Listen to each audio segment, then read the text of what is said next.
It's now 10:02. Good morning. My name is Amy Reesner, and I am an attorney at Linn, Dallas, PC, Cedar Rapids, and I'm also a member of the League of Women Voters. The League conducts these forums as part of its voter education program. The League of Women Voters in Linn County encourages citizen participation in government. Co-sponsored today is the American Association of University Women, advances equity for women and girls through advocacy, education, philanthropy, and research. Welcome everyone, and thank you so much to our representatives and our senators for participating this morning. First, a quick note, we have a survey that's at each table just to find out how you learned about this League of Women Voters Forum. If you could complete it, fold it up, and leave it at the end of the table, that would be most useful for us. So thank you.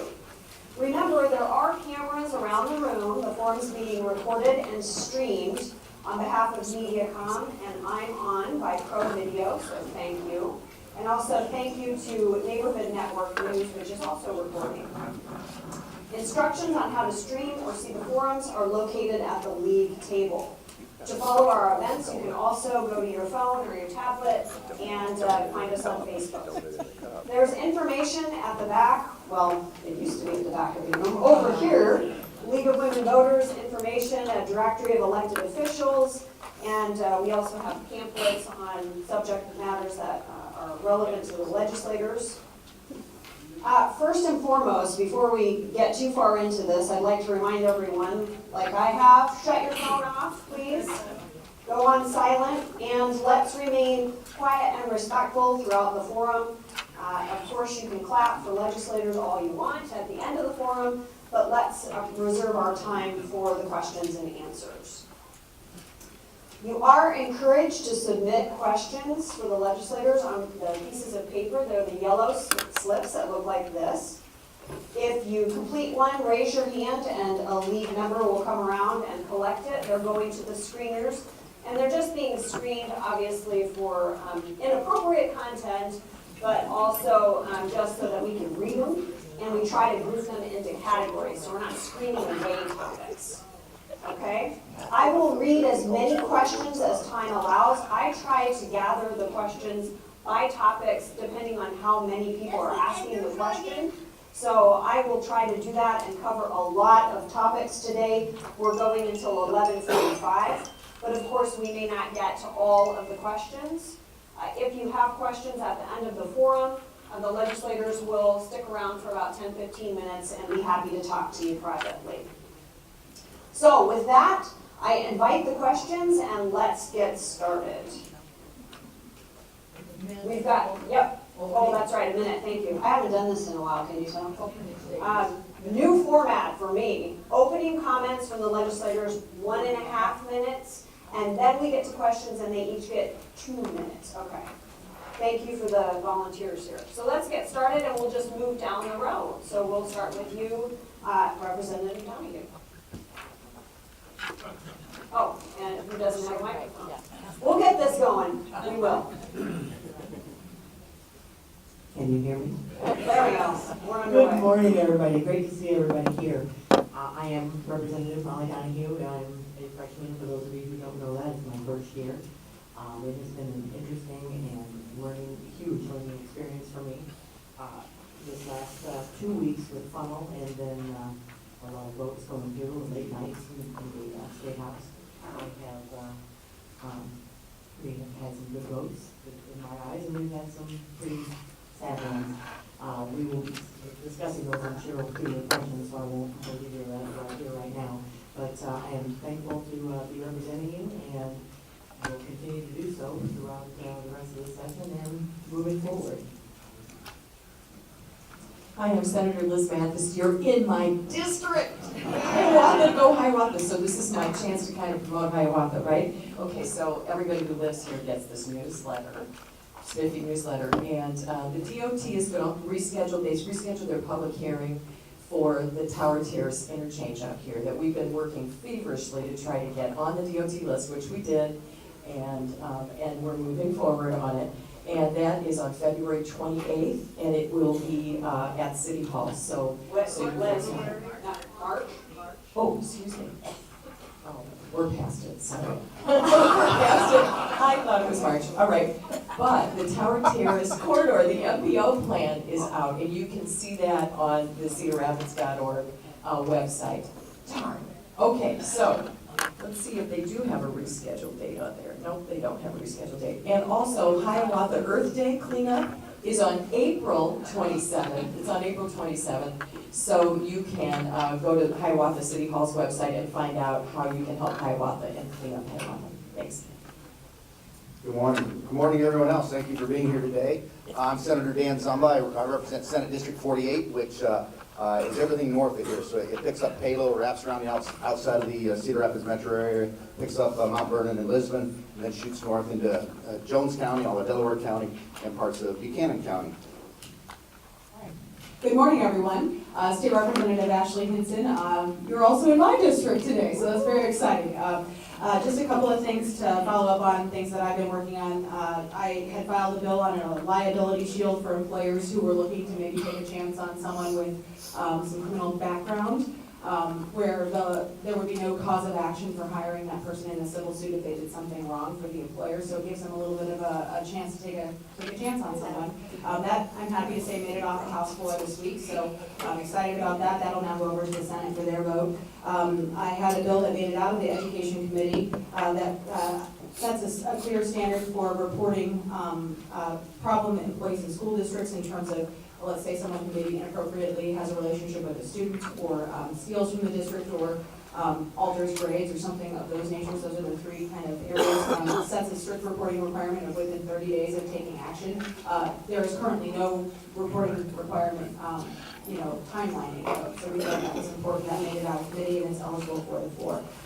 As far as Liz referenced the DOT interchange, I spoke to the DOT commission. They had a meeting at the Capitol, actually, so I went down and just reiterated how important that is and that we are excited to see that in the 5-year plan and make sure that they know that that is obviously still a priority for us here. A bill that I am doing a lot of work on that will probably see some floor action next week. There was a task force set up by the Iowa Supreme Court to look at guardianship and conservatorship issues, both for adults who might be dependent adults or maybe handicapped adults and children. And I can talk about that later, but hopefully that'll be on the floor.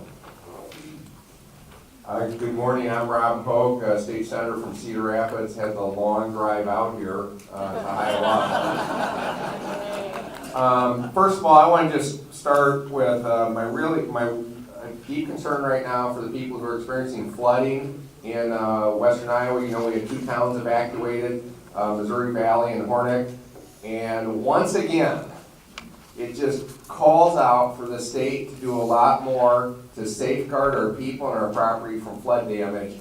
And yet I feel like that issue just falls on deaf ears in the legislature and with Governor Reynolds right now, and it's very disappointing to me, but we need to act on that. Second, this week the Iowa Senate passed a bill that I think is very dangerous.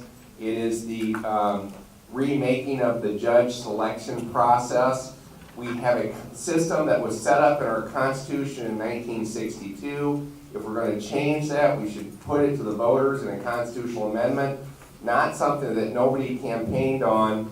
And by the way, we have a fair merit-based system that works, and it works for both parties, right? The objection really is they don't like some decisions that were made by judges who were appointed by Democratic governors. Well, guess what? There are now a majority of justices who are appointed by Republican governors.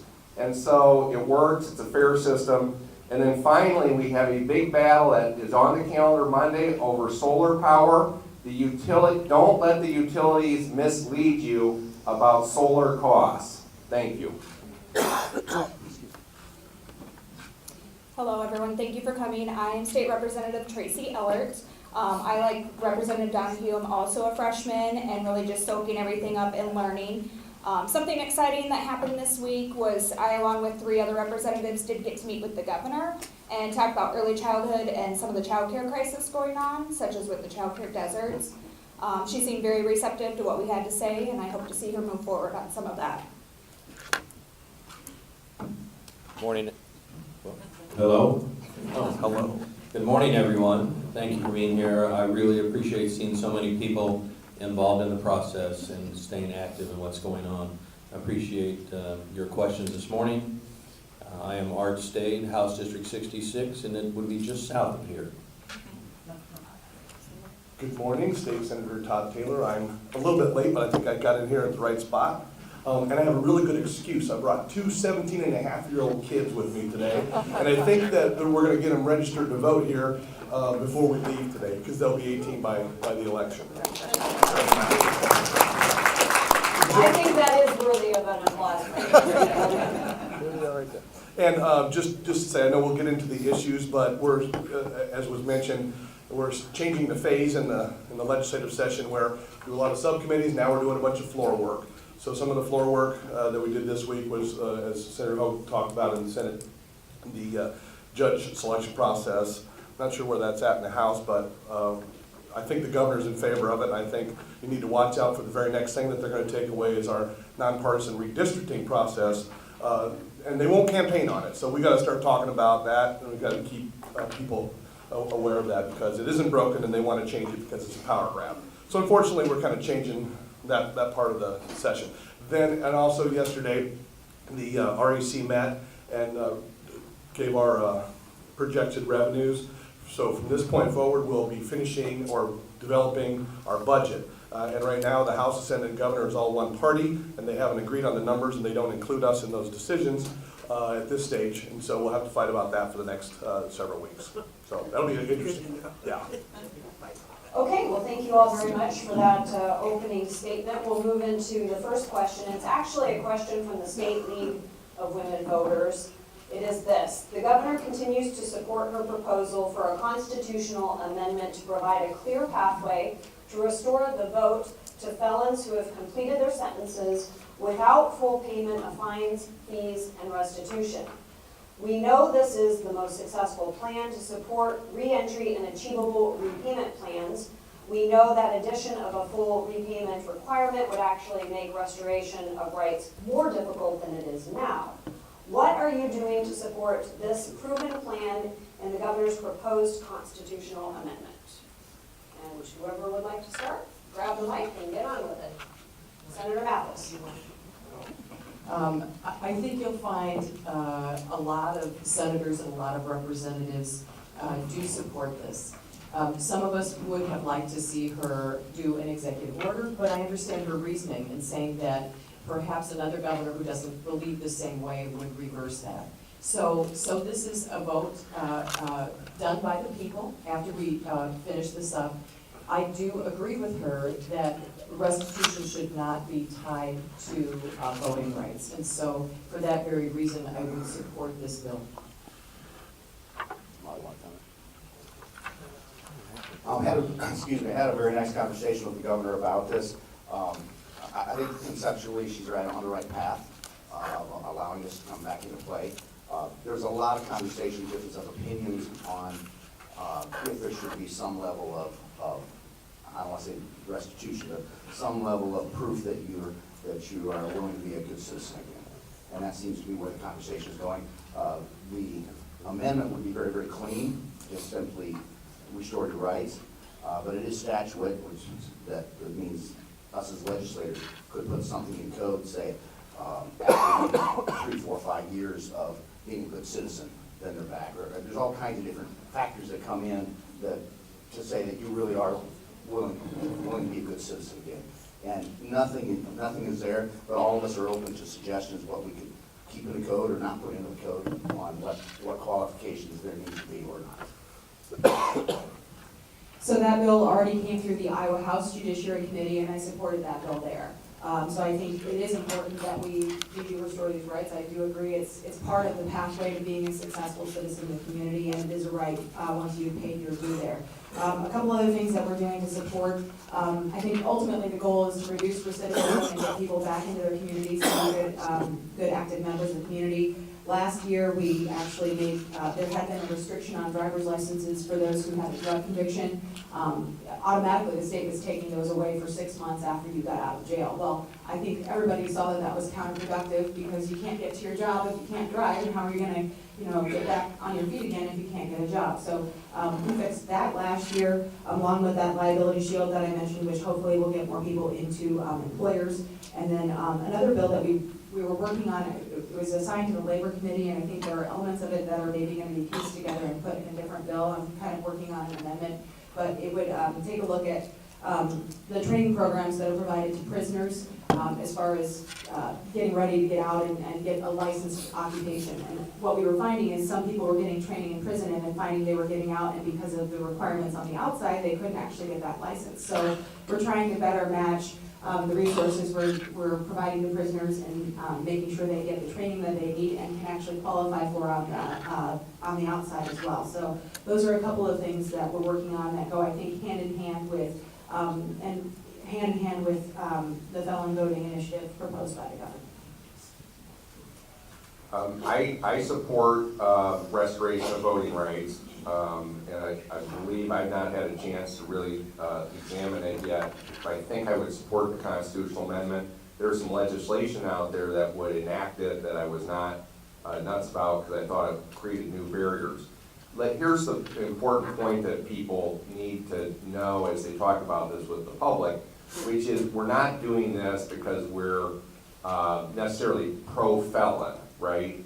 And there are people in the legislature who sometimes feel like we're doing too much to help all these offenders. I'm starting to hear that from people. That's not the reason you restore voting rights. The reason you do it is a way of bringing people back successfully to re-enter society. And on the issue of recidivism, Iowa is going rapidly in the wrong direction. The recidivism rate has increased from 29% 5 years ago to today it's over 37%. And that's a very significant increase in recidivism. We've got to, and restoration of voting rights is one of the easy ways to reconnect people to communities. It doesn't cost a lot of money, and they're Americans, so they should be able to vote, right? Once they've paid done their time. So, but we've got to do a lot more to address this recidivism problem, because the reality is about 95% of people in Iowa's prisons today will come out at some point, right? And we've got to safeguard the public by doing better with reentry generally. I too support restoring the voting rights, and regardless if they have their fines paid off first. I did sit on the subcommittee of the bill that Representative Hinson was referring to about doing more while they're in, especially around the licenses with their jobs. So I think we're making some good efforts. We just need to keep going. Thank you. I too am in favor of restoring the voting rights, and without adding a group of additional barriers to make it more difficult. I think that people just want to continue to punish, and I mean, that's what I'm hearing when I have those conversations. They want to add some further punishment that they have to go through in order to get that right. I think we should just restore it without any additional barriers. And we also, as others have mentioned here, we need to continue to work on making sure that we have training for skills in our in those institutions, so the people that are coming out have some workable skills and can get a job. In addition to that, we know we need to address the mental health issues as well, so that there's therapy while in prison and access to that when we get out. Those are my stand. Thank you. On the part of the question about the restitution, the reason why we probably shouldn't require all of the restitution to be paid is because only some people will be able to do that, and we need to restore these rights for all these folks, and not just let's say those that have wealthy or that they have means. So if they're involved in a payment plan, that's fine, and they should be working towards their commitment. They're still going to owe that. I was in the legislature in the 90s when, unfortunately, the legislature was really big on, toughening sentences and making you do 85% of your time, and we were just mad at criminals, okay? What we need to be is smart on crime, and I think we've been trying to make some adjustments. I do appreciate the restorative justice initiative by this governor on this point. And I've been involved in the justice system budget for a number of years. The program generally goes like this. As soon as you get to prison, our plan is for rehabilitation and punishment is to work on getting you out. And if we work on getting you out and back into society, we should do that with the skills development as well as when you come out, be a permanent member of society and get your citizenship rights back, such as voting. Then you'll participate in that process and you'll have something to contribute. And so that's the theory behind it, and we should be continue to work on it. I strongly support it. Could we have you pass one of the microphones Oh. back? I think there's one, yeah, there we go, thank you. Or we could just throw the coffee down. That's fine too. You might have a meeting on this end. No, more senators are down here, I think, and they like to talk more often. Just a little Senate House humor. There are fewer of us. Well, yes, but thank goodness for you. Good morning, I'm Kirsten Marquardt, State Rep, West Side, Cedar Rapids, Fairfax, Walford area. I am for looking at restoring people's rights, making sure that the fees and fines that they own, just like you do when you get a driver's license, you have to be on a payment plan. You have to be making monthly payments on those, and if you forget to do that, then you have other discussions that happen, and so that is something I am absolutely willing to look at. Also fairness in the issue moving forward.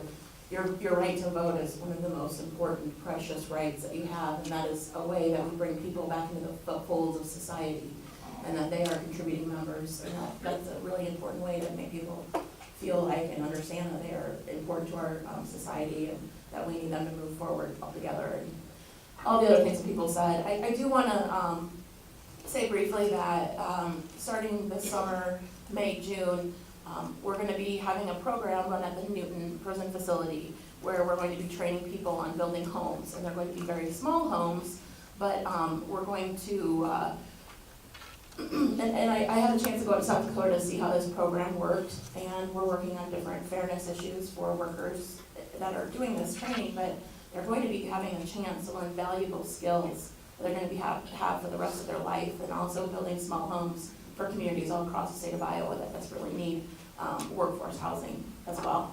So it's going to start very slow, maybe only 6 to 10, the first houses a year for the first 5 years. But then after that, I think it could possibly ramp up to about 20 homes a year. And so it's an exciting program, and I'll look forward to seeing results from that program and being able to share all that with you in the future. Thank you. Is this gonna be a tiny homes on HGTV out of the new Well, facility?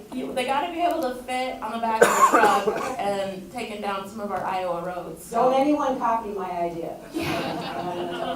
They're called governor's homes in South Dakota, so we'll see what maybe we'll call tiny homes, and we'll put Amy Reesner and TM trademark it. Representative Donahue.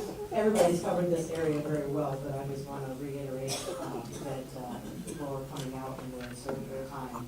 They must have the skills necessary to do a job in New Hampshire. They must have a job, or they won't feel as though they're part of the community, and they will reoffend. And they need to have their driver's licenses, and they should have their voting rights back. Those are all things that are necessary to be a citizen or a good citizen, and make you feel like a citizen. And when you make people feel as though they're less than that, that is when you get repeat offending. Thank you all very much. Could I expand on that just a little more? Sure. Sure. I just want to add a little more on that whole conversation. I represent a very, very rural district and a lot of agriculture in that district, and we've had some folks that have been concerned about the Iowa prison industries.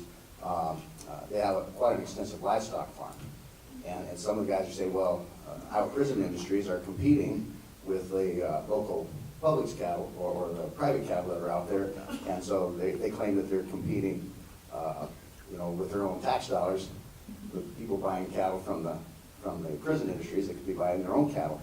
But 30 seconds, is it? Long story short, the skills that we either believe in rehabilitation or we don't, and it isn't whether they're really learning how to raise livestock. It's the skills of showing up on time, being responsible, following directions, those type of skills. And so I think whether they're making license plates inside or they're taking care of cattle outside, we want to teach those skills, make sure they're productive citizens. Thank you. Let's offer, is there anyone down at the end that wanted to comment in a rebuttal on that topic? Or I just saw some head shaking, and so if there's anything else, Okay. we'll give you the 30 to 40 seconds. I can't resist. I think he did kind of change what I was thinking I heard. earlier in this century, last century, we had, our prisons were somewhat self-sustaining. They had gardens, they had, livestock, and they raised and slaughtered their own meat. And they were self-sustaining. They really weren't competing with the local forces. I just wanted to, that was what I was shaking my head about. Point of clarification. Well, interesting study. Thank you both for your comments. Let's move to another topic, and this is a pretty heavily questioned subject.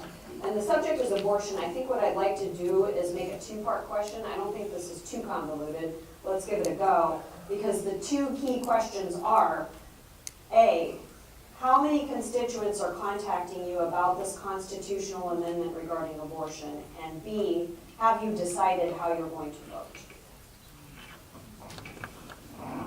Don't all jump in at once. I went first the last time. I guess I got the microphone, so I'll start. I think this is an opportunity to let the people of Iowa choose. And so when you put it to the vote of the people, you're allowing the people to decide whether this is a good idea or not to be in the Constitution. So I'm generally supportive of going to the people, allowing them to voice what they want, and so I'll be supportive of this.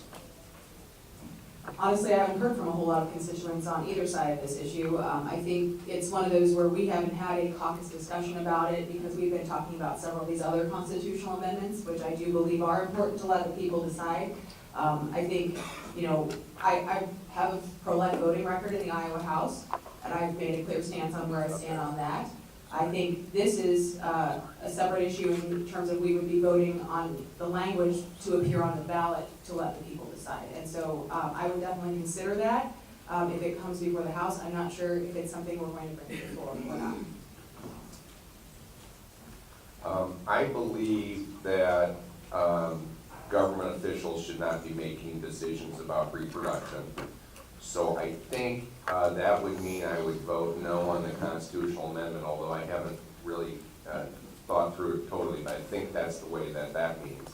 The one thing I just want to add is I think it's strange that Governor Reynolds, after, or knowing she was going to get to appoint 2 justices to the Supreme Court, didn't appeal the decision because of a 5-2 decision that went against her viewpoint, but 2 of the 5 have retired and she's replaced them with 2, so she could have sought a 4-3 reversal on the decision on the Supreme Court, and instead she didn't even appeal that. So I just thought that was odd, and I'm trying to figure out what really is going on. So, thank you. I have heard from some constituents. Oh, I'm sorry, Tracy. Go ahead. So I'm gonna have to disagree with some of what's been said. The people should not be making my medical decisions, your medical decisions. So I'm definitely against that. As far as what I've been hearing from my constituents, surprisingly, this is not a topic that I've been hearing from them. All right, Art, you're up now. Thank you. I too have not been hearing a lot, but what I have heard from is that they object to this bill. They believe that we should spend our time working on making sure that women have access to health choices, and that we spend money on making sure that there's family planning and access to birth control and the education in our schools, so that everyone understands that that's a choice that we can make.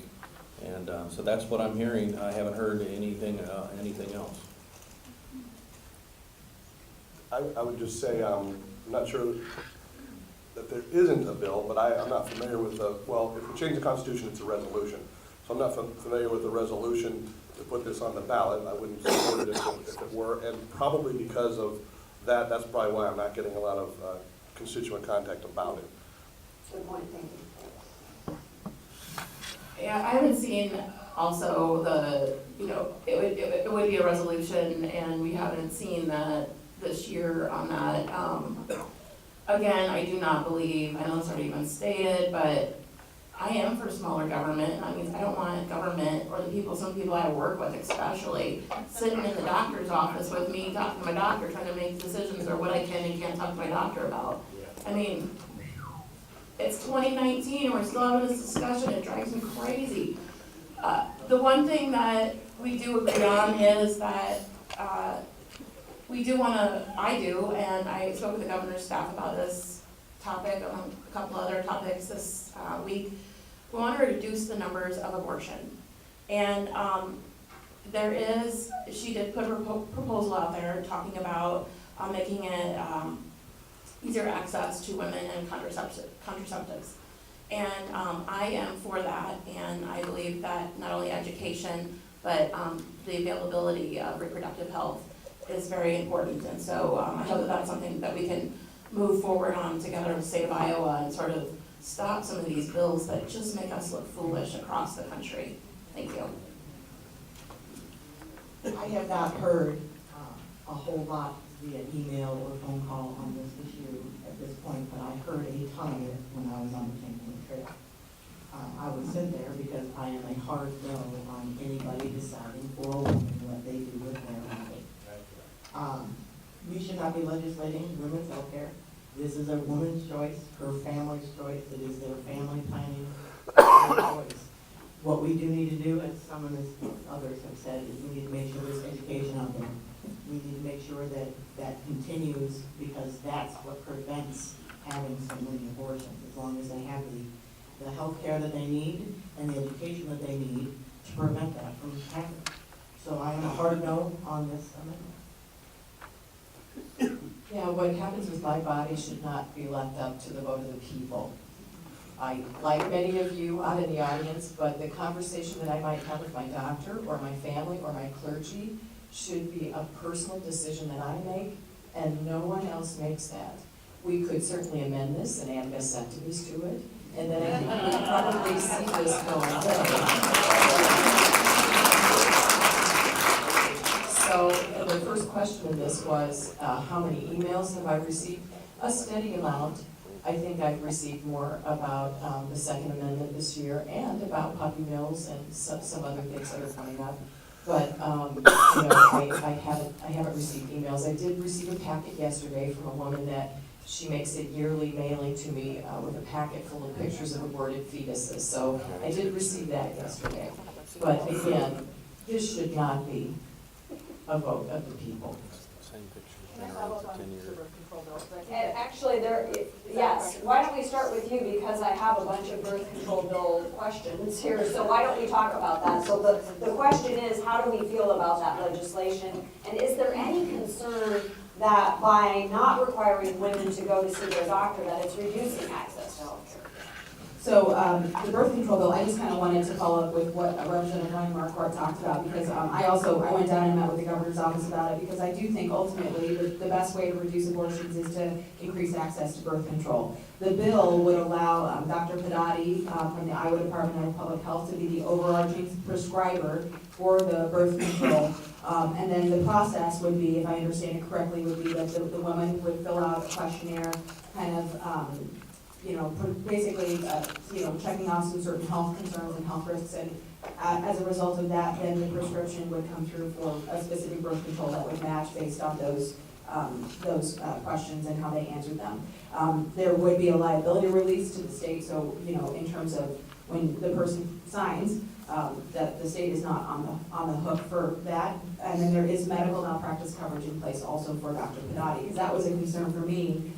If she's the overarching prescriber for this medication, what's the standard for being able to have action if there's a problem? So those were kind of some of the questions that I had, and I think they worked out a lot of those. I think that the access is important, and I don't think because a woman goes to get birth control that she's not also going to seek medical care. I think it's a convenience issue, and I do think in having conversations with women, convenience is important. I actually co-sponsored a bill last year with Representative Bennett to make it so that if you did get a prescription for birth control, that you could pick up 1 year at a time and it would be covered. I think, who wants to be able to have a one-stop shop as opposed to having to go back every month? If we can make it more convenient for people, I think that is definitely important, and we should be working toward that. I don't serve on the committee that has been looking at this issue and really have not had a chance to get briefed and not heard from constituents on it. So I'm just going to legislative saying I'm going to keep my powder dry here and listen to the experts in my caucus who are on the Human Health and Human Resources Committee. I want to thank Representative Hinson for some of what you said, because those were some of the concerns that I had as well that I had not found out about. But overall, I do support having more access to birth control and in an easier way. Very similar answer. I would thank her for the clarification on that bill, and I would be supporting it too. I know there's been some concern that people have shared with me in reference to eliminating one of the contacts with the physician and having the pharmacist do that. So we'll be looking into that as well, but I'm in favor of the bill. I believe birth control should be accessible and very easily obtainable at not very high cost or free. I guess I don't have much else to add to what I said earlier. I appreciate that we got to talk about this, have a discussion about it. Nothing's ever perfect, but I tend to err on the side of women having access. It's a big problem, and the reason it's a problem is because over the past few years, we have eliminated places all across the state of Iowa that have been able to provide birth control to Iowans. And so now we're at this sort of other kind of crisis, and so we're having to put a Band-Aid on something where we went back 10, 20, 30, 40 years in women's reproductive health, unfortunately. So that's why we're having these discussions. I'm glad we're having them, but we wouldn't have to be here if we respected women and families and their choices, you know, for the last 10, 15 years. Instead, we've kind of gone the other way. I do want to clarify, I did not, like Representative Henson, go down to the governor's office to speak with anybody, but we were talking about a different bill, and so I ended up hitting them up with 3 or 4 other topics, and do appreciate their willingness to listen. They didn't really have a choice, but I do really appreciate their willingness to listen, and also that this is a topic where we're talking about access for women, so that's a good, positive thing. Thank you. Again, to repeat what Representative Marco did, if we hadn't, taken away access to healthcare, this wouldn't even be a discussion right now. It is important for women to have this available to them, and I think this is a good idea, but I do have concern, and that is that without that access to healthcare, we don't know what types of risks this might cause for someone, because like all medicines, there are risks to this, and I happen to know somebody who had a stroke from taking the pill. So we need to make sure that these women are going to some kind of a healthcare professional to make sure that their bodies can handle and make sure that what they're taking is not going to hurt them. I'm glad that the governor has seen the way to this. Senator Peterson and I submitted bills in 2016 in regard to this. Senator Peterson's was that your private insurance would pay, and mine was that Medicaid would pay for this. And so through, I think that initial ice-breaking submission of that bill and trying to get that through, I think the conversation really started and has, I'm glad to see that the governor is bringing this forward. There's another way to frame this up. Washington and Oregon have something called one key question, where a woman goes to her physician and the physician asks, are you planning to be pregnant in the next year? And if the woman answers yes, then prenatal care is started, suggestions about nutrition and how they should come in and meet with their physician or OBGYN through the course of that pregnancy. If the answer is no, then there should be coaching and there should be some consulting on birth control, and STD checks and all of that kind of stuff.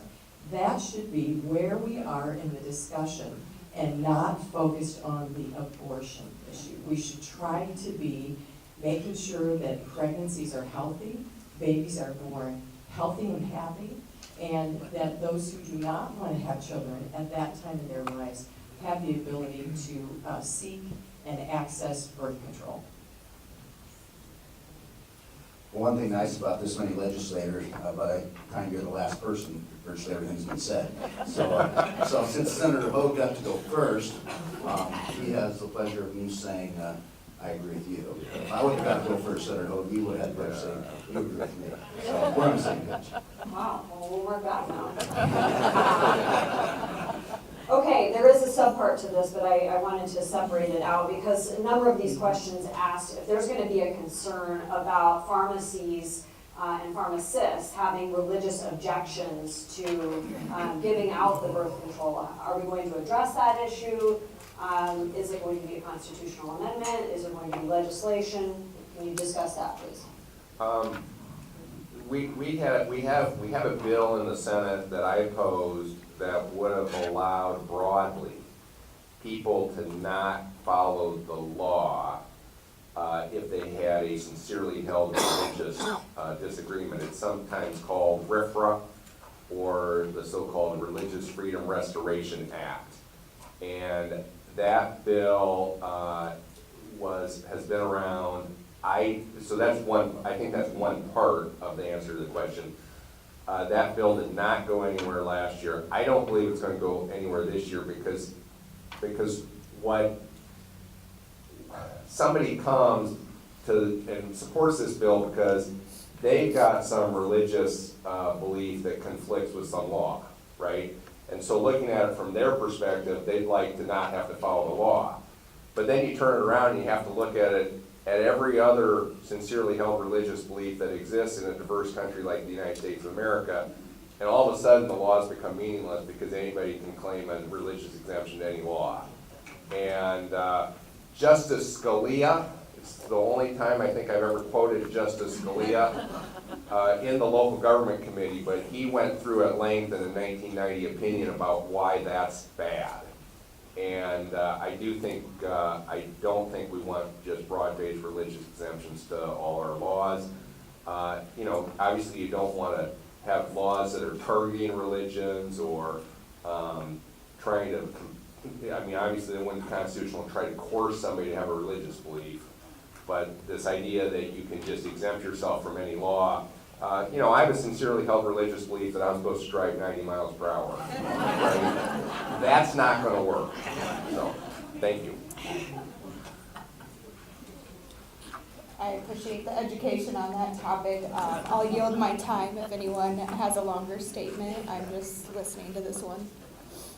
I'm gonna go with Senator Hogue on this. Great explanation. Yeah, exactly. I'll go with Senator Hogue on this one as well, but,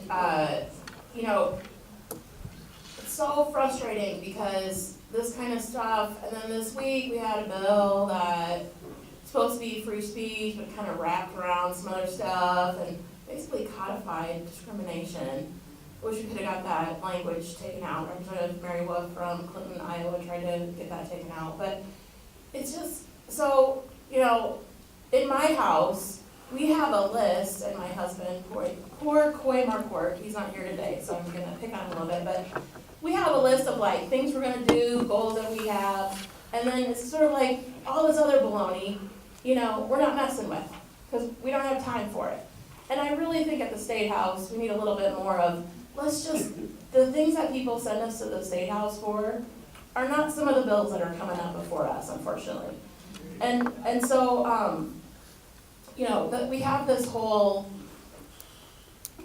it's not on Mama Marquardt's list of priorities. And when I go door knocking, when I'm talking to different people, across the state of Iowa, or people are emailing me or calling me or texting me, messaging me, some of these things are just not on people's priorities list. And so right now, today, things I'm thinking about, workforce development. How are we gonna attract the people we need to move our state forward economically?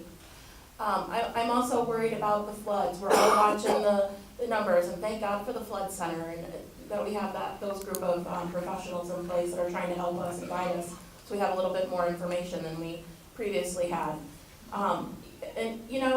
Also, St. Patrick's Day, Cedar Rapids. I love this town, and so, if you can go to the parade tomorrow, please make sure you do it, kind of putting a plug in. It's been such a part of my life growing up, I used to go to St. Patrick's School a million years ago, and we just walk across the bridge and partake with all the nuns and priests in sort of a big celebration. But, it's the things that makes our communities better, and I think that that's maybe trying to bring this topic back to where it should be. It's those things that make our community better that we need to focus more of our attention and more of our energy on in the State House than some of these other sort of extreme issues. Thank you. I believe in choice, much like I believe in your ability to believe what you want to believe and what religion you want to go to or think about or participate in. I have a hard time with people taking those religious exemptions, like Senator Hope said. We could all probably just make up something that would say to religious exemption. If we want women to have access to birth control, so we aren't focusing on abortion, and we cannot allow for people to say, sorry, I'm not going to distribute that to you. We have to pick a side here, and I'm always going to pick the side of it. It's the woman's choice, and if she wants to take birth control, then she should be able to go to her pharmacy down the street and get what it is she needs, and not have to travel further to get something that somebody else wouldn't get her. I think you have to ask the question, aren't you doing that now? So pharmacists are given a prescription and they fill it. And if they have a religious issue with that, why are they filling it now? Right? So if they are deeply concerned about that, they would say, I'm not going to fill that. And they would then suffer the consequences of what's been put into law now. But if they did that, they could challenge that, just like anything else. So there's nothing preventing them from doing that today. The only issue around this is that they wouldn't need the prescription to do that. So if you're deeply embedded in your religious beliefs, you just wouldn't do it at all. So you have to ask yourself that question. That goes back, I think, to what Senator Hope is bringing up. Here's what Representative Ronnie Marquardt brings up a great issue about. Let's focus on some of the big issues here. So laying the foundation for the children's mental health system. Check, we're doing that. Making it easier to get treatment for substance abuse disorders. Check, we're doing that. These are all through Human Resources, where I'm a ranking member. Ensuring insulin is provided to diabetics even if the prescription is expired. Check. Bringing more transparency to prescription drug prices. Check. You know, we're trying to do these things, and they have passed subcommittee, and they've passed committee, and they are ready for debate. And so these are the things that we're trying to focus on that are meaningful to everyone in all of our districts. I guess it goes with my last name, I get to go last. So Senator Hope, oh, Ashley, there you go. So Senator Hope, start shaking your head up and down, because you're gonna be on the same train. Let's start this up and down thing. In all truthfulness, we just probably burned up 7-8 minutes of your time on something that's not going to happen. So that's where we're at. I just don't think there's enough support for that bill. But I'm going to change the topic just a little bit on some of the religious freedoms, and I'm going to talk about vaccinations. I have a grandson that was born with an allergy that he can't handle eggs. And so he cannot have some of the modern vaccines that are out there. So every child that out there that they choose not to vaccinate their child puts my grandchild at risk because he cannot have it. And so we're working very, very hard to introduce him to a product so he can build up some immunity to it and get those vaccines as soon as possible. And I grew up in the livestock industry. We knew it was important to vaccinate every single animal on the farm, not skip 2 or 3. We need to vaccinate them all. That's why none of us have polio. We all have that little thing on our arm. And so I think we got to be cautious, but this is a bill I don't believe is going to happen. And so we all got to there you go, Rob. Up and down hard. And what's that, Senator Mathis? Go ahead, up and down. There you go. Okay. And so I think we just burn some time on top of it. Probably doesn't merit any of our time. I don't know how old you are, but I took my polio vaccine orally.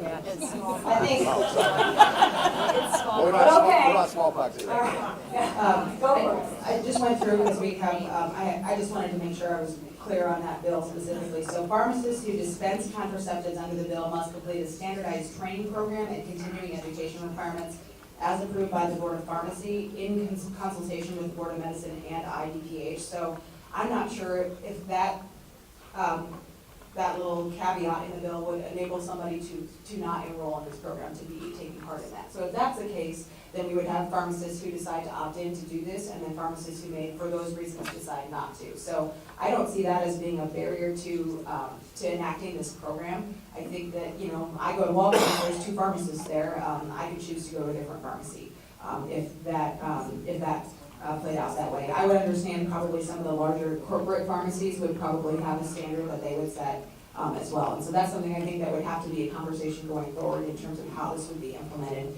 in pharmacies across the state. Honestly, I haven't heard anything about the religious exemption conversation until that was brought up today, but I think that going forward, that would definitely be a question I would ask about that provision of the bill. Okay, good information, thank you. I got the sheet regarding the votes that you took, you know, with the dots along the wall for the various issues. I'm not going to read them all, but this is relevant to the next question, actually, and I think this will be information you'll want. I've got copies for each of you here, legislators. The number 1 topic was the judicial nominating process. And the question was, do you want it to remain the same as it has since 1962? And then it's agree or disagree. 76 votes, 75 were keep it the same. And so my next question is going to be on that topic, and I will frame the question the way the questions were written, actually, because 9 of 11 of the questions are talking about keeping it the same. But let's just quick look. The second, there's actually a tie at second place for topics. New restrictions on voting hours, locations, and satellite voting stations are needed. That was the number 2 vote getter. 38 disagreed, 0 agreed. The tie with that in second place, a person should be able to buy and carry a gun without a background check. 1 person agreed, 37 disagreed. And then the number 4 topic, and we'll stop at this one, people should be given public money vouchers for private schools and homeschooling. 44 votes, and 2 agreed, 42 disagreed. So we'll hand those out to the legislators so they understand who their audience is today. All right, so now on the topic of the judicial nominating process, and the questions are running essentially, why would you change a system that has worked for so long and is embarrassing? That's the question I'm going to pitch to you, so please weigh in on that topic. I yield my time to Senator Hogue. He gave, an eloquent speech on the floor of the Senate, and he's the person most closely tied to this, sees this up close and personal, so I yield my time. And if you don't know, of course, everyone, Senator Hogue is an attorney. Whoever wants to jump in next, Senator Mathis has yielded. I'll go next. I don't know why you would change it. I don't think it needs to be changed. That was easy. What I've heard is that you would change it if you wanted to stack those things in favor of you to make it unfair. Right now, we have a nominating system that is well known across the country to be one of the best. Even the Chamber of Commerce has said that as well. When you normally don't get that kind of a response from the Chamber of Commerce. But you've seen articles in the paper, Pat Baird, reference to why people come to this state as well. Because we have a good system, a fair system with our judges, and we have a way of nominating them that is one of the fairest in the country. So I would say the only reason you might want to change it is if you wanted to make it unfair for someone. And that reference to Pat Baird, of course, Pat Baird used to run Aegon Transamerica here. He's retired. He had an editorial in both the Gazette and the Des Moines Register. I read it on the floor of the Senate if you want to like my Facebook page. Okay. Senator Mathis said she read it on the floor of the Senate. So Senator Taylor said that. Yeah, I was just going to say that, Senator Mathis. I appreciated that that's what you said on the floor. That was a great comment. And of course, Senator Hogue, also, you can probably talk about the amendments you tried to put forward as well. Senator Garrett from Warren County was the floor manager of the bill. Two of his arguments that he made were not very many or not enough Iowa attorneys participate in the current process.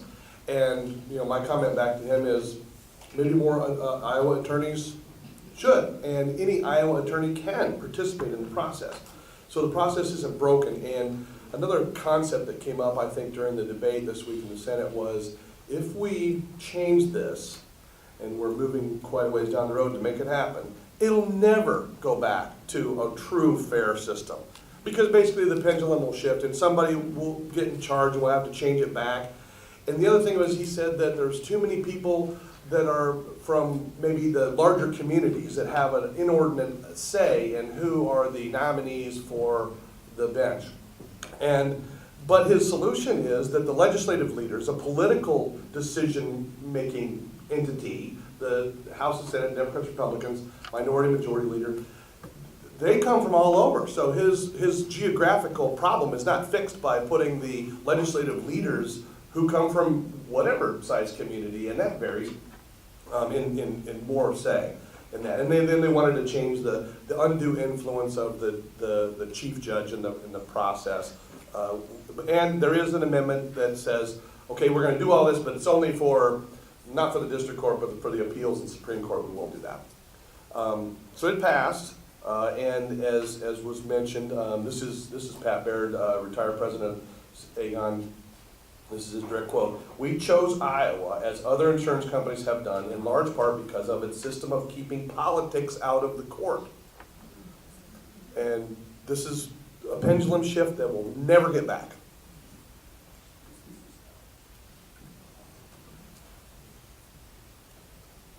I got just a couple emails, and I've heard from some people who say, this is the way that we can keep politics out.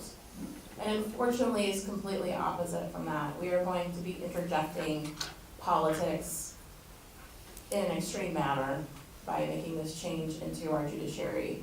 And we don't want to turn into what other states are, what they're doing, or, the way they go. And it's incredibly frustrating because people argue about judicial activism, and this is sort of moving that way. And so the thing that you're complaining about the most, you're going to help make that happen. And you might think, oh, today, because maybe your party's in charge today, that it's okay. But then later on, when there's other parties that are in charge, they might go kind of their way. And so I don't want any of that. And I think having a fair and impartial judiciary is where we should leave our system and quit monkeying with it. I only have a minute left, but I give that time to Senator Hogue. Well, we'll be here for another hour. Okay, Representative Johnson. Before I pass on the microphone to Senator Hogue, we have a fair system, and I have heard a lot from my constituents about this, and they do not want this changed. My biggest fear, as my constituents' fear is, we have a lot of constitutional amendments up right now. If we change and stack the courts, those will go easily into play with the majority party who is pushing these at this point in time. That is going to change our entire outlook in Iowa for decades. And for another time, and it does, the pendulum does shift here and there, we know that. So maybe the minority party is the majority in all three levels in 10, 20 years. It's still going to take years and years and years to make those changes. So I will pass on from here. Everybody wants to talk to Senator Hogue, we'll let him go. Hold it, I'll make Well, you got one. Let's try to stick to a few. I just have a few brief comments. I Pretty on top of this. don't know if you want to add anything, but, so I have talked to, since our last forum, because I did say I was gonna do my due diligence on this, I've talked to attorneys on both sides of this issue. I actually just talked to one last night that does not want this, but I've also talked to attorneys who do want this. I've talked to judges who do and don't. I've talked to people on both sides as well. So I am hearing from both sides on this issue. What I think I have learned in those discussions is that there are some places where the process can be improved. I'm not sure if the bill that we're going with right now is the ultimate direction that we need to go. I'm gonna consider that, but I have a number of things I've offered to our leadership in terms of ways that I think we could possibly improve things. I do know in those conversations, one of the things that I heard was that has been some undue influence by the way the commission proceedings have gone at the Supreme Court level. And I've said this publicly, I said it when we had our forum last week, Senator Mathis and I did a listening post together at the Hiawatha Public Library, and I think it was very alarming to me, regardless if the governor says she wants women nominees sent to her, and that's her prerogative to want a woman on the Supreme Court. It's the commission's job to decide who is the best person, who is the best judge to send those names to the governor, regardless of their gender. And when I heard that there was a some pressure put on the commissioners to send only women candidates to the governor, that bothers me. I think that we need to be considering the best candidate, and if that happens to be a woman, absolutely it should be the woman's name that's sent. So in terms of removing the justice as the chair and letting that chair be elected by the commission members, I think that's a provision of that legislation that is incredibly important. It very well may end up being that judge that is the chair, but that would be decided by the commissioners rather than just being the way it is in terms of the process. Also, there is a provision about the lawyers being appointed. There is some concern about rural representation on the courts. I think that, as we've heard, the turnout in the voting by the Bar Association, or the members of the bar, is very low. So I think that would help level the playing field for the rural attorneys. All right, Senator Hope, you're up. All right. No, it's all right. Let's go three at a moment. We'll be succinct, and I appreciate hearing about it. The first thing is we have this fair merit-based system that Iowa voters put in the Constitution in 1962. And even if you can read that constitutional provision to say it could be adjusted by the legislature after 57 years, it shouldn't be, right? Put it to another vote of the people, because that's, if you want to change one of the things that's provided in the Constitution, even if you could read it, that the legislature could change it, you shouldn't, because it's been around with us for 57 years. So do it through a constitutional amendment. What I want people to know is we have this fair merit-based system, and I've kept asking the proponents of the legislation, who is it that you don't like, right? Governor Reynolds just appointed Christopher McDonald of Des Moines to the Supreme Court. Nobody says they don't like Christopher McDonald. Before that, it was Susan Christensen of Harlan. And this was the process where there were 3 women submitted to Governor Reynolds, and if there was pressure in there to say, from Governor Reynolds, by the way, that it should only be women, well, maybe that's not right, but I've heard nobody say they think Susan Christensen is not a good selection, right? And I say that not knowing if she's going to vote with me on my views of the Constitution. My guess is she wouldn't, right? It's a system that produced Justice Ed Mansfield, and focus on this one now, because it was Governor Culver who put Judge Mansfield on the Court of Appeals, and then it was Governor Branstad who put Judge Mansfield into the Iowa Supreme Court, and apparently he's so well liked by conservatives that Donald Trump had him on his short list, right? So Culver put somebody on the court. That's because we have a merit-based system. It's not ideological, right? And it's balanced, it's worked. If the people who don't like the decision on abortion, if that's what's driving it, I've already pointed out that 5-2 majority is now 3-2 with 2 new appointees by Governor Reynolds. But if you don't like it, put it up for the constitutional amendment, right? Which is what they're doing. So I just don't see what the problem is, right? We've had this system that's worked. If we need to fix it, it should be done through a constitutional amendment. What every Iowan who has to deal with the court system wants is a judge who hears the facts, researches laws, tries to reach the right decision. And that's if you're in on a family law case, or a probate case, or a business dispute, or a personal injury, right, or a criminal matter. And what this system would do is put the legislative leaders in with no Senate confirmation, that was one of the amendments I offered, well, at least let's have a check on a check and balance system, let's have Senate confirmation, no Senate confirmation. So the governor and the legislative leaders put the 16 people together, and then you have somebody who's totally unqualified, but they meet their ideological needs, or they were the big donor, right? And that's what we don't want in our judicial system. Thank you. Thank you. Senator Zimbabwe, did you want to make a comment? You didn't, and you have time available to. Yeah, I'll be very, very brief. I'm trying to get my arms around how it's political when you have half attorneys, which are very, very qualified to understand this. So half of this commission will be attorneys. And then the other half will be 2 Republicans and 2 Democrats. So I'm not quite understanding the bias in this. So that's it. Okay, very good, thank you. So while I'll go back to this sheet again, the tally on your votes, because the next big stack of questions is related to that topic. Number 2, new restrictions on voting hours, locations, and satellite voting stations are needed. 38 disagreed and no agreement. So that's the question. Please comment on why we're adding hurdles or imposing limits to voting for the citizens of Iowa. Well, I'm hoping that bill doesn't come to the floor in the House. I'm an absolute no on it. It's just more restrictions to voting, and particularly preventing college students from being able to vote here in Iowa.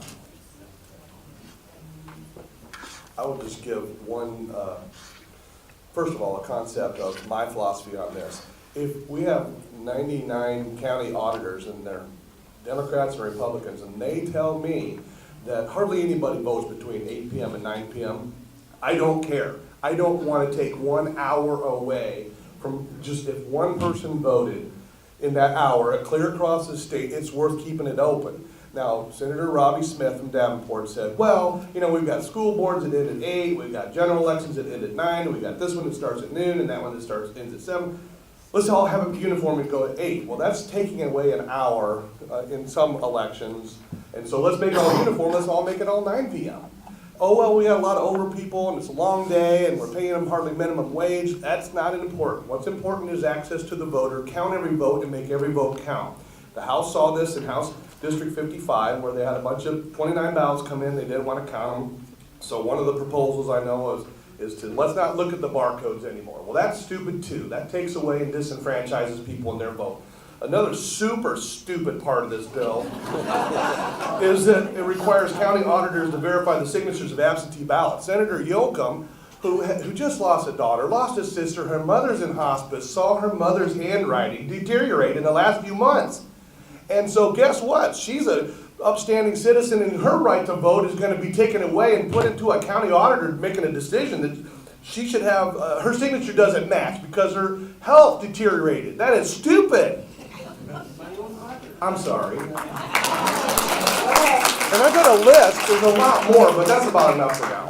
All right, call and move on. All right, carry on. I appreciate Senator Todd Taylor getting animated and not me so much this morning, so thank you. That's great. You know, I don't want to repeat anything that's been said. I am 110% for people's right to vote, standing up for that right to vote. It is voter suppression when you see people trying to chip away at people's ability to vote. Whether it's the voter ID, whether it's the, reducing the hours, the monkeying around with signatures, all this other stuff. And, I come from a family that has had people who've served many generations in the military.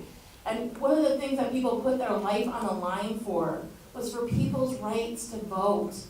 And I just cannot see, it's so disrespectful to what our country has stood for, what people who have given their lives for, to continue this attack on Iowans' rights to vote is disgusting to me. And I can't see it any other way. I apologize. No matter what the new messaging is on it or whatever, Iowans in the state of Iowa, 99.9% of us, we're all just trying to do the best we can. I've been that mama who, I don't have my driver's license with me. I just ran my kids to 2 or 3 things. And, you know, I'm volunteering, I'm doing 100 other things. And you get into, you barely have time and you make it to the poll to vote right at 8:30. And, you know, maybe I don't have my ID with me, maybe my signature might be off a little bit, but that doesn't mean that my right to vote should be infringed on. And so, again, this is, if it's not broke, don't fix it. And especially when it comes to people's rights, especially the voting right, it's such a precious thing that people have given their lives for, that for us to attack it in this manner is disgusting, and we shouldn't do it. Thanks.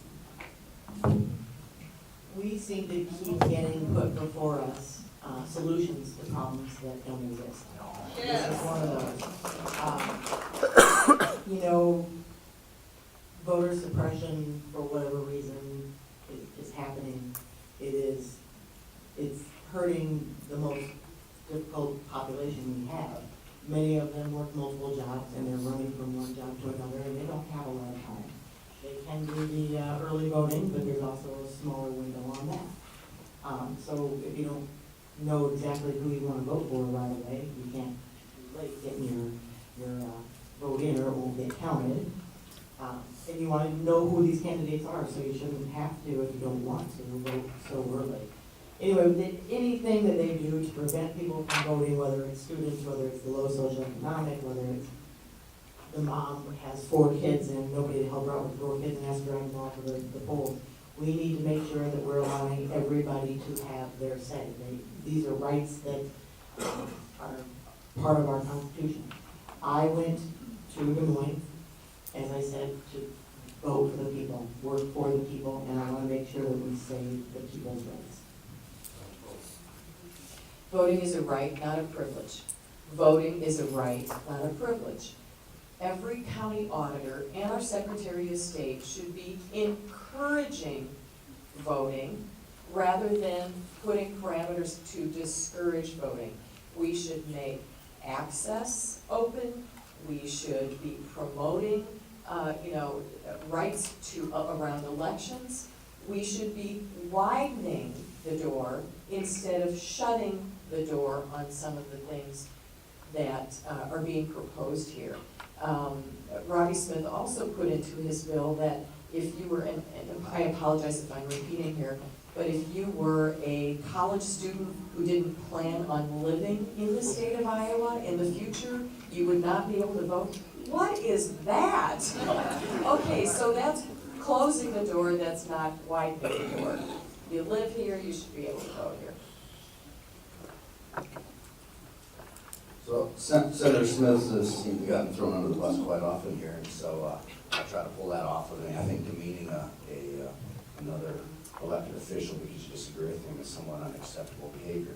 But regardless, we want voter integrity, no matter what the rules are around it, and there's a lot of rules out there about voter integrity and voter time, whatever. And so simply looking at a change is quite painful for a lot of folks, but it doesn't mean necessarily that it's right or wrong.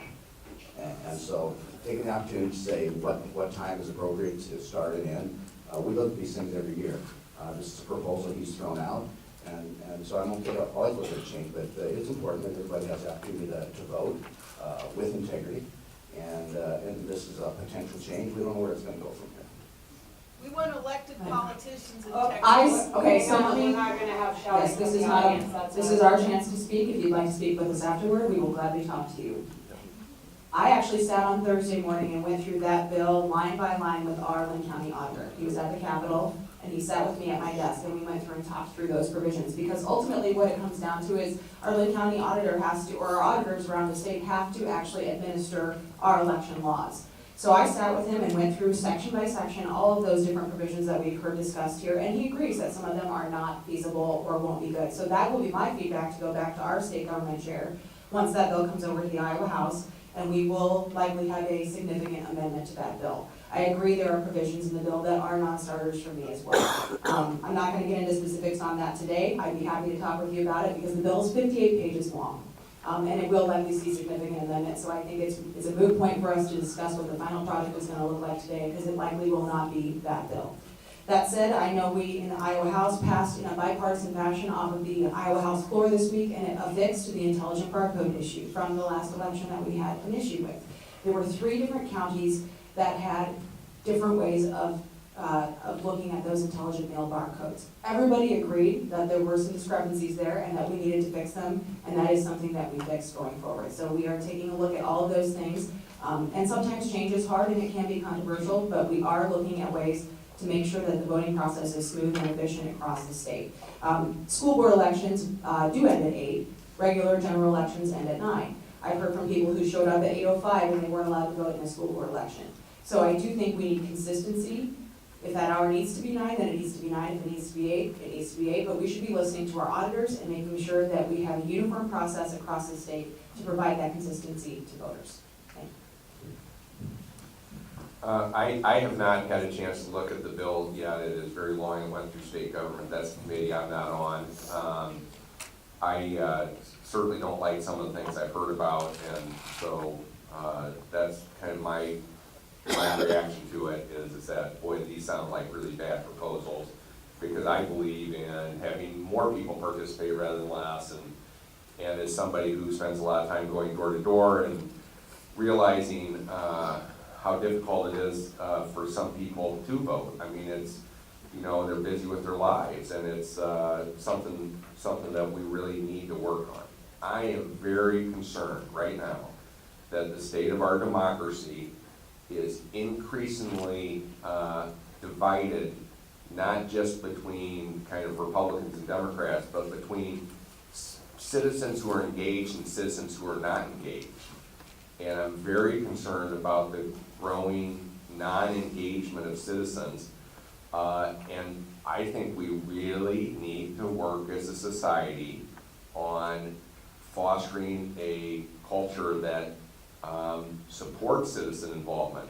I am sick right now of the dark money ads that are attacking solar energy and misleading Iowans about it, right? That's the way our democracy is going, and that is not a good direction. So we need citizens to retake our democracy.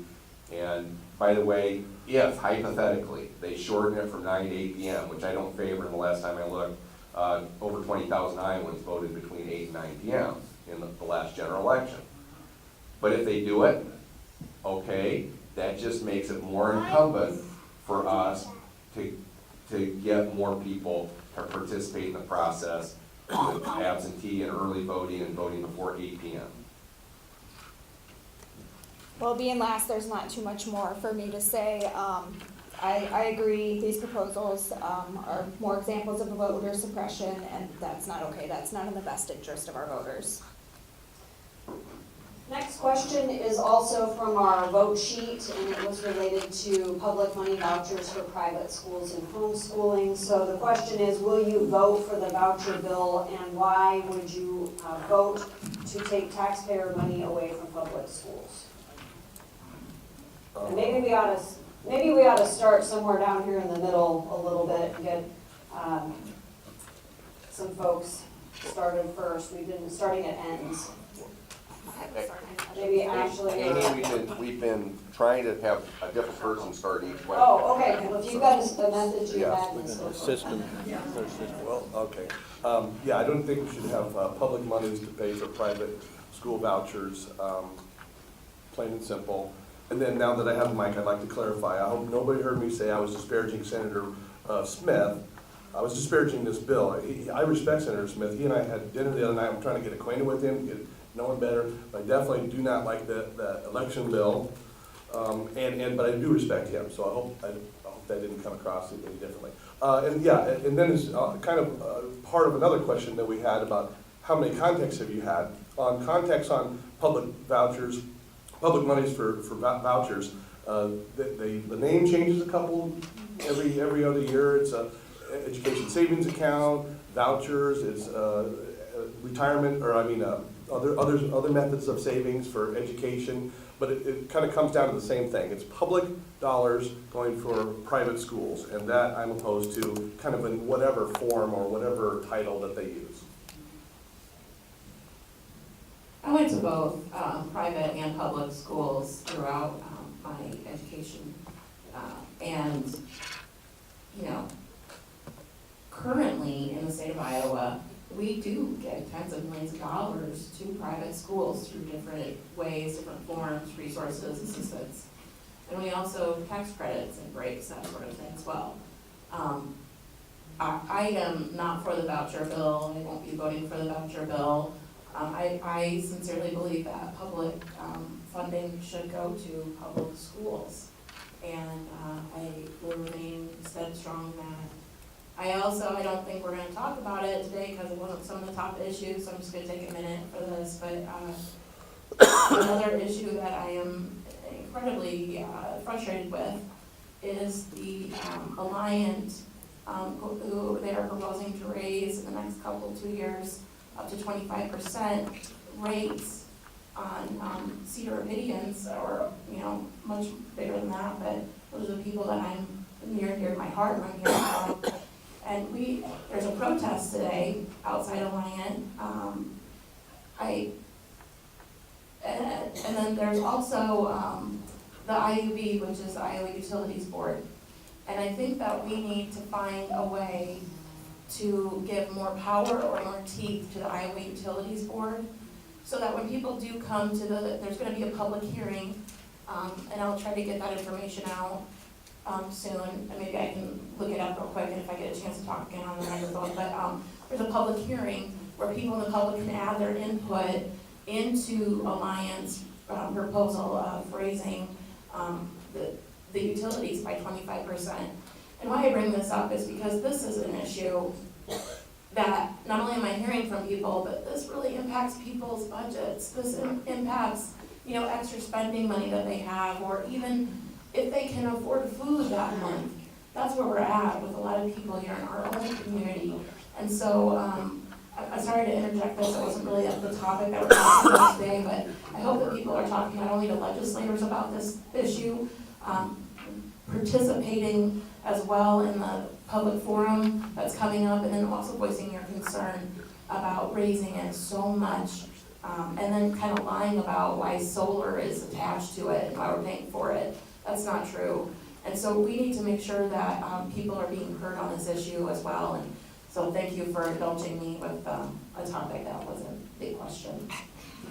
Okay, and just to bring us back to the topic, the question was, are you going to vote for the voucher bill taking taxpayer money from public education to go to private? In case you don't know me, I am a public school teacher. This would be a resounding no. No private or public money belongs in a private entity. We are, as they've said before, there are some funds that go to those schools. But I can tell you that the more the schools, the public schools are underfunded, the less ability we have to make sure that our children have the best education possible. If you want to have a successful, booming state, you need to have the best education around, because that brings in the best jobs with the best pay and the best benefits to keep our kids here so they are not leaving the state of Iowa. So no, I would not vote for any vouchers anytime, anywhere for private schools. I'm the same, I don't support vouchers. We just passed a transportation bill for schools, and it had a lot of things that shored up the inequity of rural transportation and urban transportation. And one of the things that private schools do receive, the student receives, is transportation paid with tax dollars.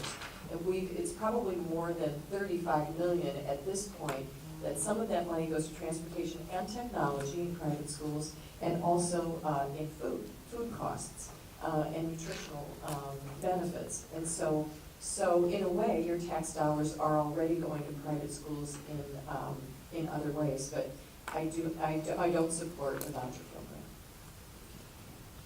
program. Well, first of all, I think we're gonna do the same thing again on this topic. I don't believe this bill's going to come up. One, we can't afford it. And two, I've always said we can't do it at the expense of our public schools. I have 17 school districts in my Senate district. Most of them pretty small districts. I touch a few along the north edge here where I pick up some Jefferson and Xavier students along this area, but most of them are very, very small districts. And our small communities, like our schools, they're doing a very good job. You brought up the transportation equity. That's a huge deal. Because I can share with you that I've got a district in the very north edge of my Senate district that spends over $1,000 a student just getting them to the door, where I have a district just a little, I'm not gonna name it, but just right over here, spending $1,000 less than them just to get them to the door. And that's a huge difference, and so that equity is fine. So I don't believe the bill's gonna come to the floor. I think opportunities for different for different educations should be available, but I'm comfortable where we're at today. My position's unchanged from previous forums. For those of you who heard me speak on this, I don't think we should do anything that takes away those dollars that go to public schools. My kids are over here, Max and Jax, wave at everybody, they're not living, they're Texas, wave a little bit of it. They go to public school, I'm a product of public school, and we have that system in place for a reason. I also think that there could be some challenges in implementing this in rural Iowa. There are not a whole lot of private school options in rural Iowa, so I think this could also be an equity challenge. We are seeing some enrollment challenges as well in rural Iowa, and even in, I think Cedar Rapids has had some declining enrollment recently. So I think that our school districts are having some issues already in terms of budgeting and making sure that they're able to provide everything to their students that they can. So I think what we should be focusing on are flexibility options for our schools.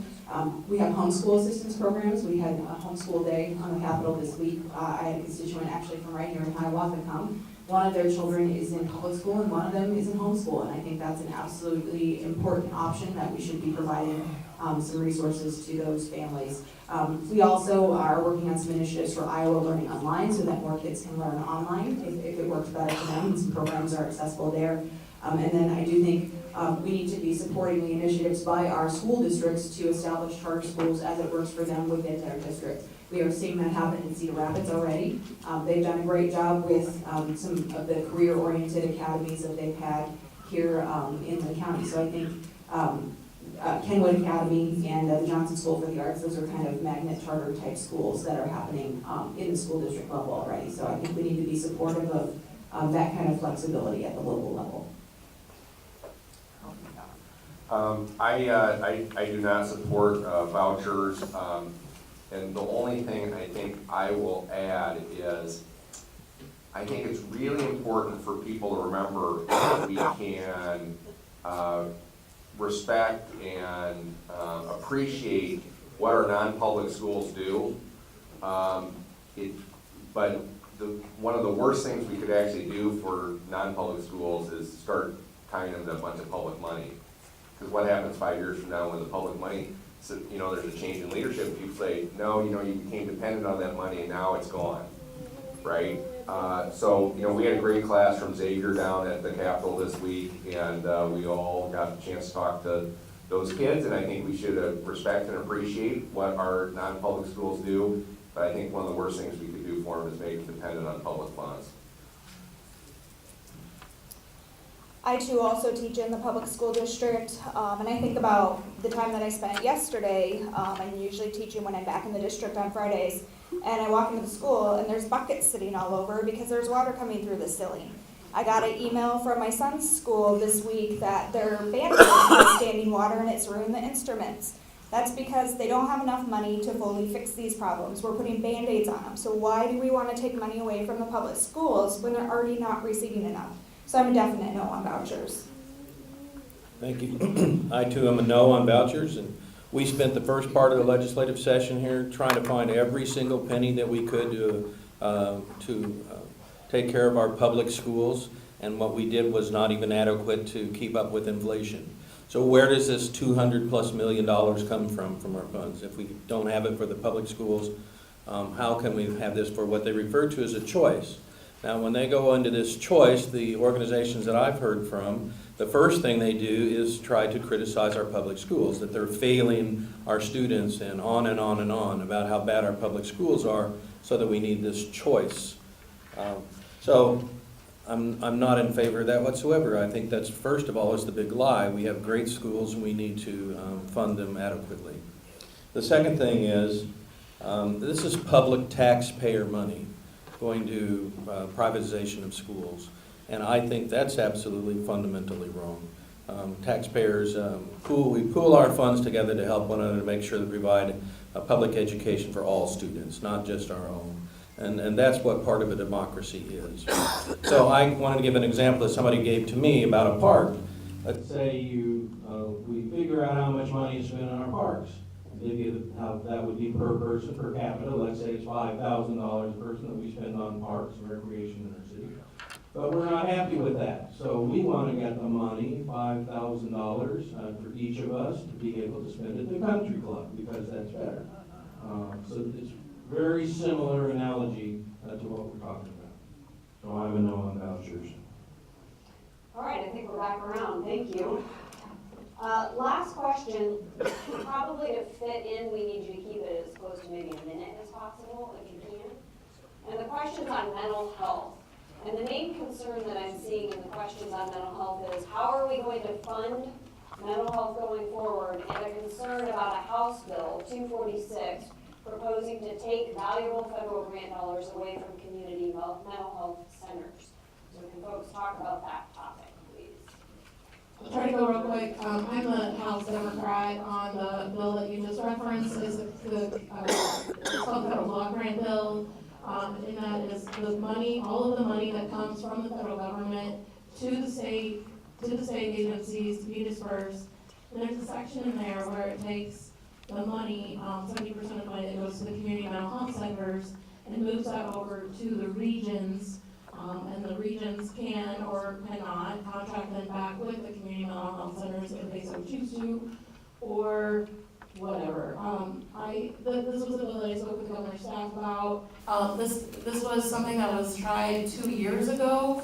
If we look at how it impacts us locally, the Abbey Center could lose up to $700,000 a year for funding, which would be devastating to them. I've also heard from other community mental health centers on the work that they do, the training, the mental health services that they provide to especially rural and mid-sized counties, that those would be not necessarily funded. What they are doing, their critical services would not be able to move forward, or they would not be able to provide them anymore. So we're looking at this. Please, if you all have any comments that you'd like to add, I'd like to hear from you, but so other legislators as well. 2 years ago, Representative Reiser and I worked together and took that piece out. And right now, we're so desperate trying to find some funding for a children's mental health system, but it's really robbing Peter to pay Paul here, because this isn't new money, and the community mental health centers are obligated already, and they are already spending money on children's mental health services. So to sort of do this is counterproductive. And I do have to just say, to follow up real quick, there is a public hearing May 23rd, Thursday, at Kirkwood Community College in Iowa Hall at 5:30. Again, Thursday, May 23rd, Kirkwood Community College in Iowa Hall.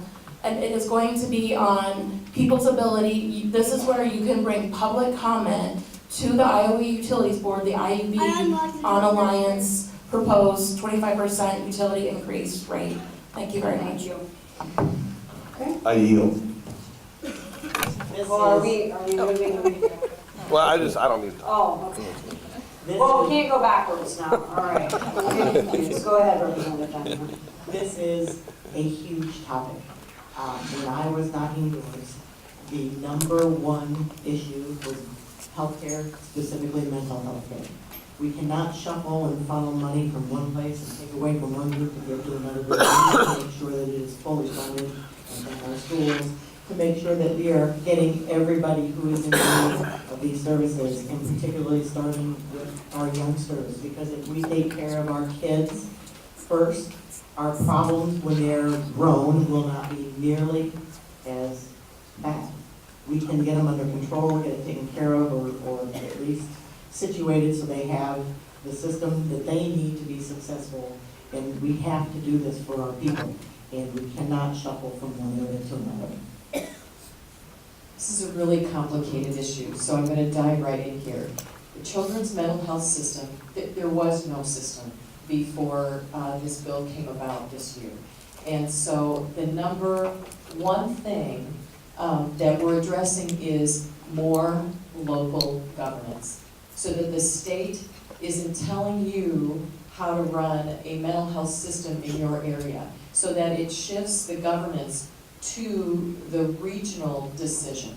And so that may be why you're seeing this come up, where they're shifting the block grant funding, or the decision of how to make block grant funding should be shifted to a more regional decision.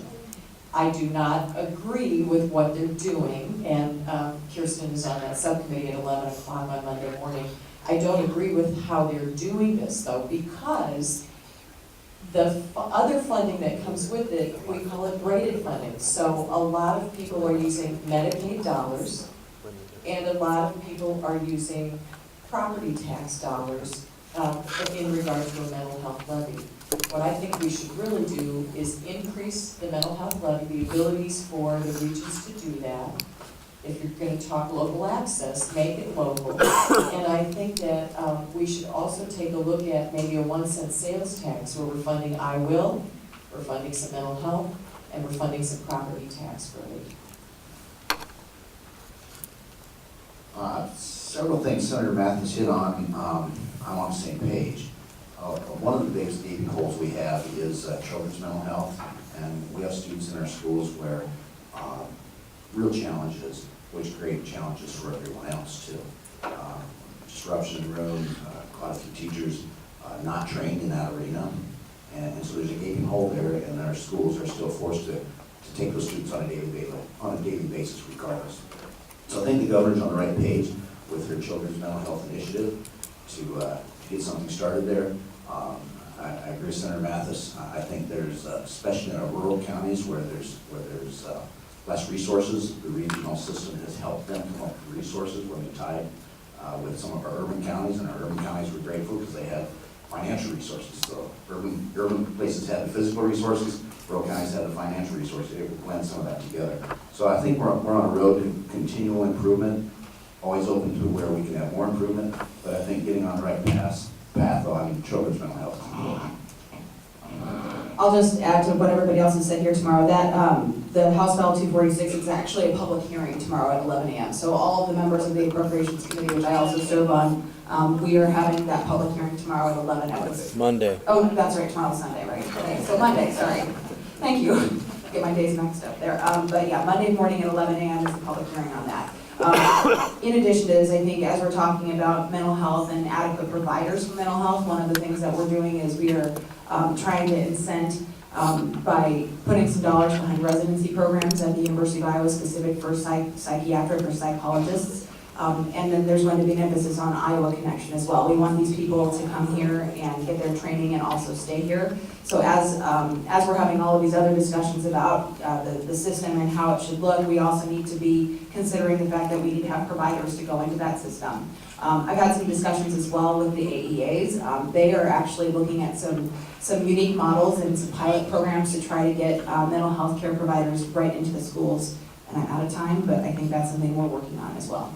And so just to be clear, public hearing Monday at 11, and will that be Supreme live Court.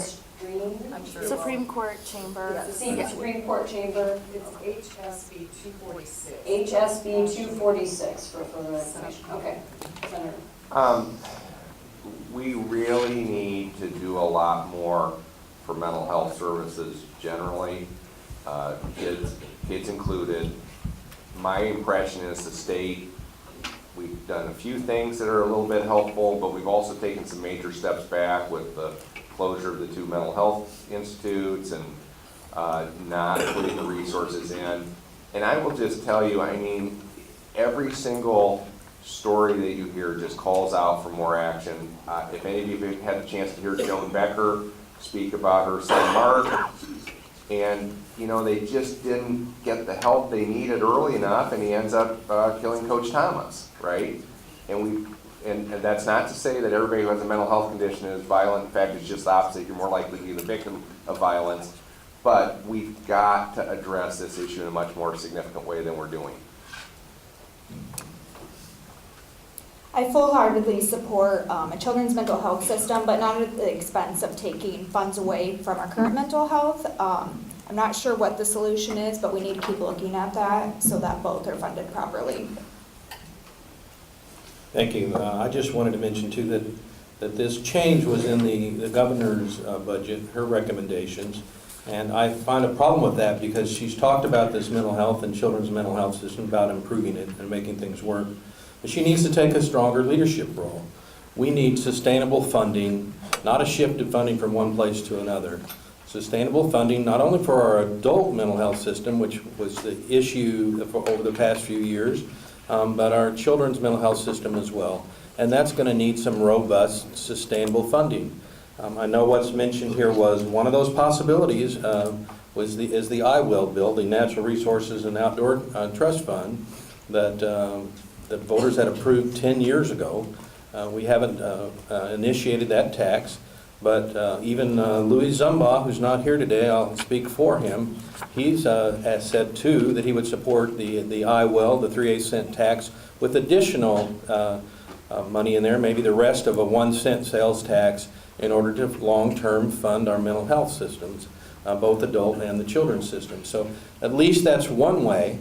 I know that the budgets right now, the House is $48 million more than the Senate. I don't know what the Senate's doing with the $48 million that we're talking about, but that would be a start as well. We've got to find funding and to be serious about the mental health stuff, because just developing policy with no way to pay for it does not help. Well, I think that wraps it up, and I want to give a big kudos to your kiddos who've been pretty darn good throughout this process, but apparently need a biological break. And you might all need one of those right now. Thank you to the legislators for such a thorough and enlightening conversation today. We very much appreciate the fact that we can have to start with this.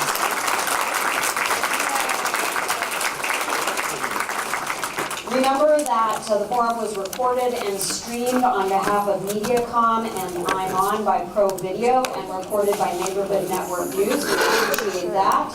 Thanks to Debbie Platt and her team here at the Kirkwood Regional Center for their help with arrangements and the use of this facility.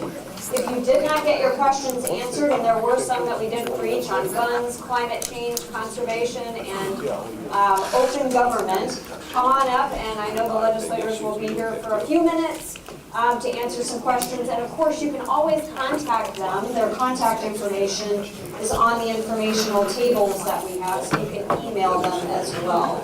Once again, thank you for your participation in this event, and have a wonderful day. Thanks, man. See, I'm going